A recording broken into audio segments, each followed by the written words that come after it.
Veterinary medicine is a messy business both physically and emotionally. Vetsplaining is one veterinarian's attempt to explain and understand her own profession a little better. Join Dr. Lisa McFadden as she delves deep into the medical and business aspects of veterinary medicine.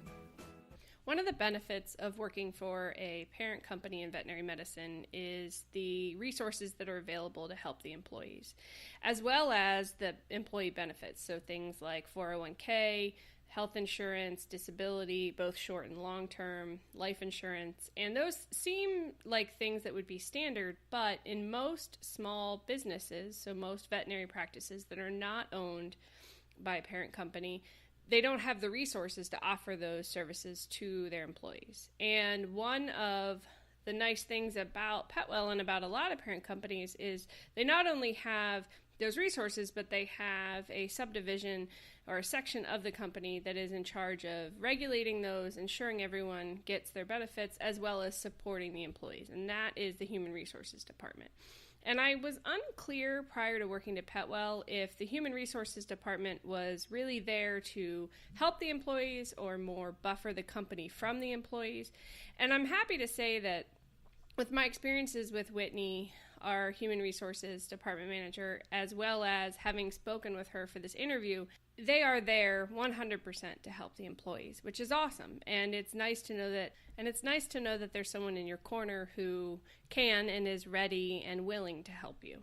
So without further ado, I will move on to my interview with Whitney. Just to let you know, I had some logistical issues with the audio, so I tried to clean it up as best as possible. Hi, I'm Whitney Bridwell. I work for our HR group here with PetWell, and my experience, I've been doing human resources for about 10 years now. I came from a very large corporate background. I used to work in an HR department with about 80 people in it and about 24,000 employees across the world. So coming into PetWell certainly has been a change, moving into an HR department of one. The reason that I was really drawn to PetWell, I had the privilege of meeting David Strauss, and I really loved the culture, the transparency, and the excitement of being part of something that was growing and something that we could all build together.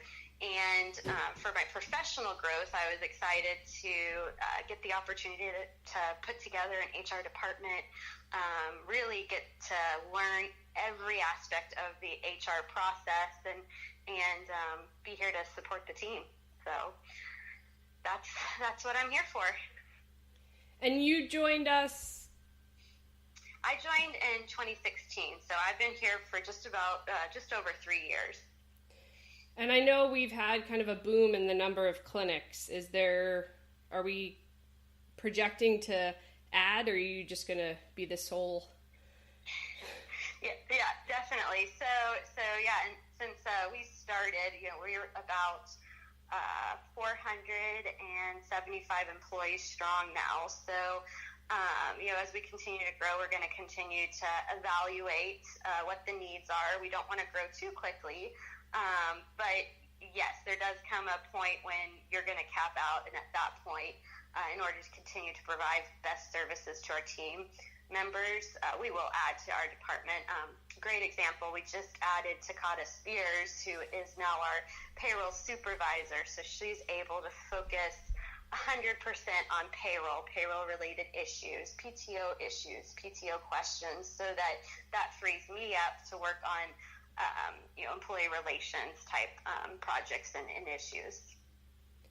So when I think of HR, and I'm going to assume I'm not the only one, I picture, like the little tiny office where you go if you have a complaint about a fellow employee, and are never really in the employee's kind of corner. It's more there to buffer the employees, to kind of temper them and appease, but not necessarily support. So how do you see, because I know that's not the same with PetWell, and you and I have had a few interactions, and you've been extremely helpful, and you're very good at making you feel like your opinion matters, and you're very good at troubleshooting and kind of steering without seeming I guess, intrusive or demanding. So how do you define the human resources department? Sure. Well, I'm really happy it's come off that way because that's the way I want it to feel for sure. I see my job is to be here for our employees. Without all of our employees, without all the team members, my job wouldn't exist. And so, sometimes I see my role as just someone to listen and to hear out an issue and see how can I help guide a team member, or maybe we do need to involve other people. And in that case, I like to be the connector of those people. But, not every issue can be solved that way, but I want it as many times as possible to be able to really direct things in-house. And, I'm here for you and for the team, and without you, I don't have a job. So I'm here to kind of advocate for our team members. So that's kind of how I approach all of the issues that come up. Luckily, we have a really cohesive team, so I don't get issues all that often, which makes me really excited. But putting projects and training in place to make sure that we don't have issues is also part of my job too. So the HR department encompasses not only employee relations, but also things like employee benefits, and that includes PTO, which you said we're going to have a new person in charge of that. But are you actively involved in helping to pick like what health insurance we go with or what ancillary benefits we get? Sure. Yeah. So every year, David Strauss, myself, A.B. Garrison, our VP in finance, we all sit down with our benefits brokers and we review over all of the benefits we've offered in the last year, and we say, how can we continue to provide great benefits and great things for our team members in the coming year and try to make it the most cost effective as possible. Obviously, with a growing team, each year we get just a little bit more options and it just can get a little bit better.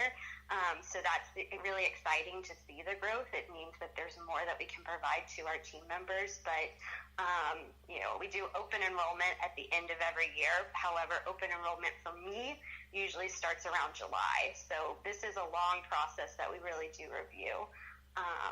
So yeah, there's a lot of pieces to our HR bucket outside of employee relations for sure.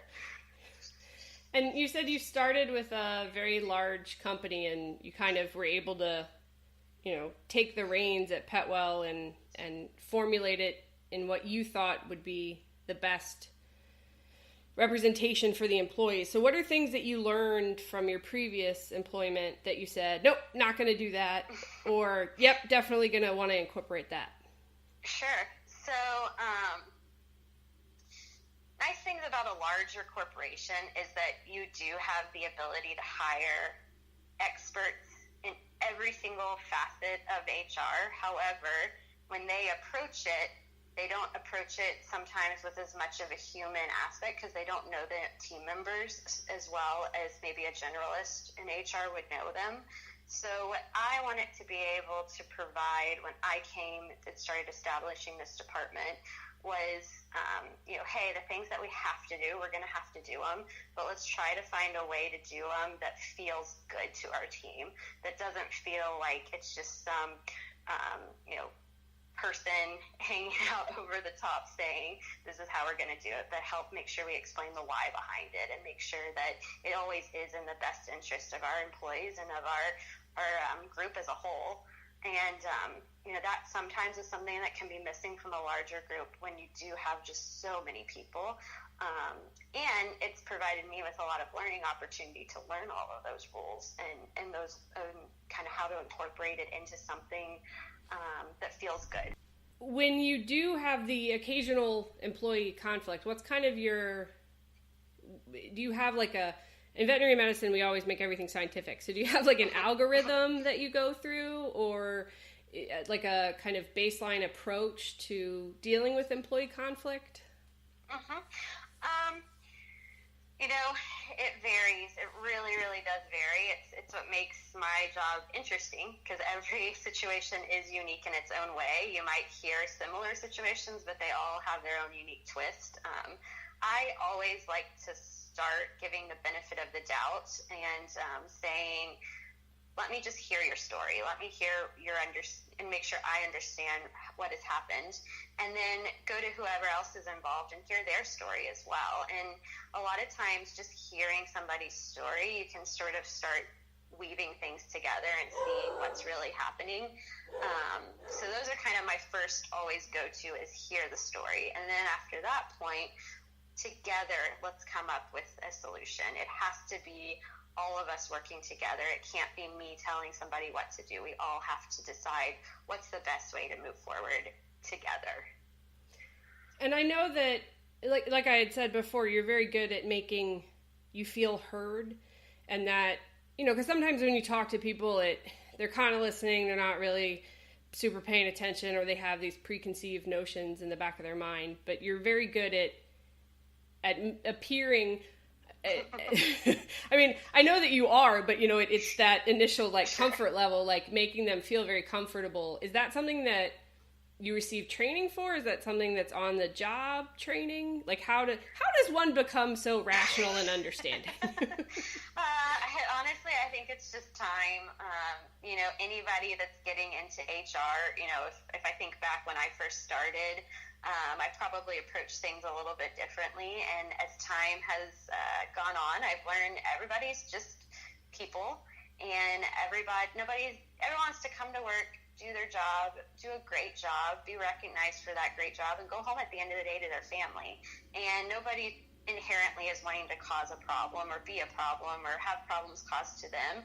So if you keep that in mind and remember that people are just people and we all essentially have the same goal at the end of the day, it's really easy to really listen to people and hear what is unique about your situation, and how can we come to a solution together.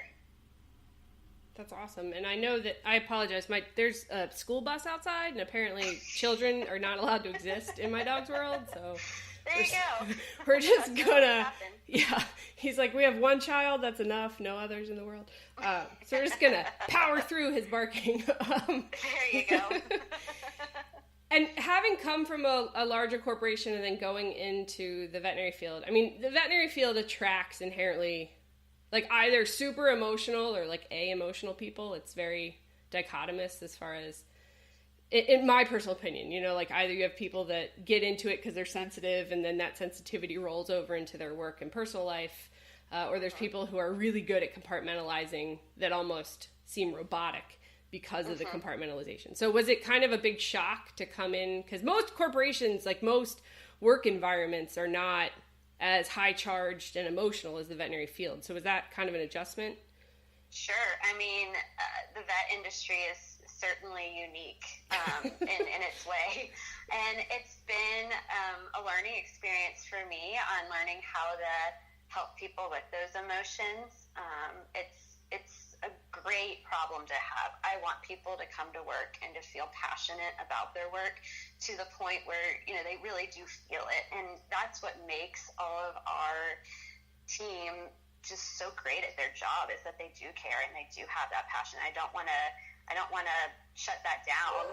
However, sometimes you do have to help direct it to the right way, into the right place.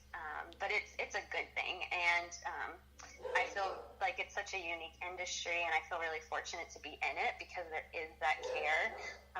In the past, I've certainly come across people who just don't have that same level of care, and that makes us very special. And but it was a little bit of an adjustment at first, for sure. But I feel very fortunate to get to work with each and every person here.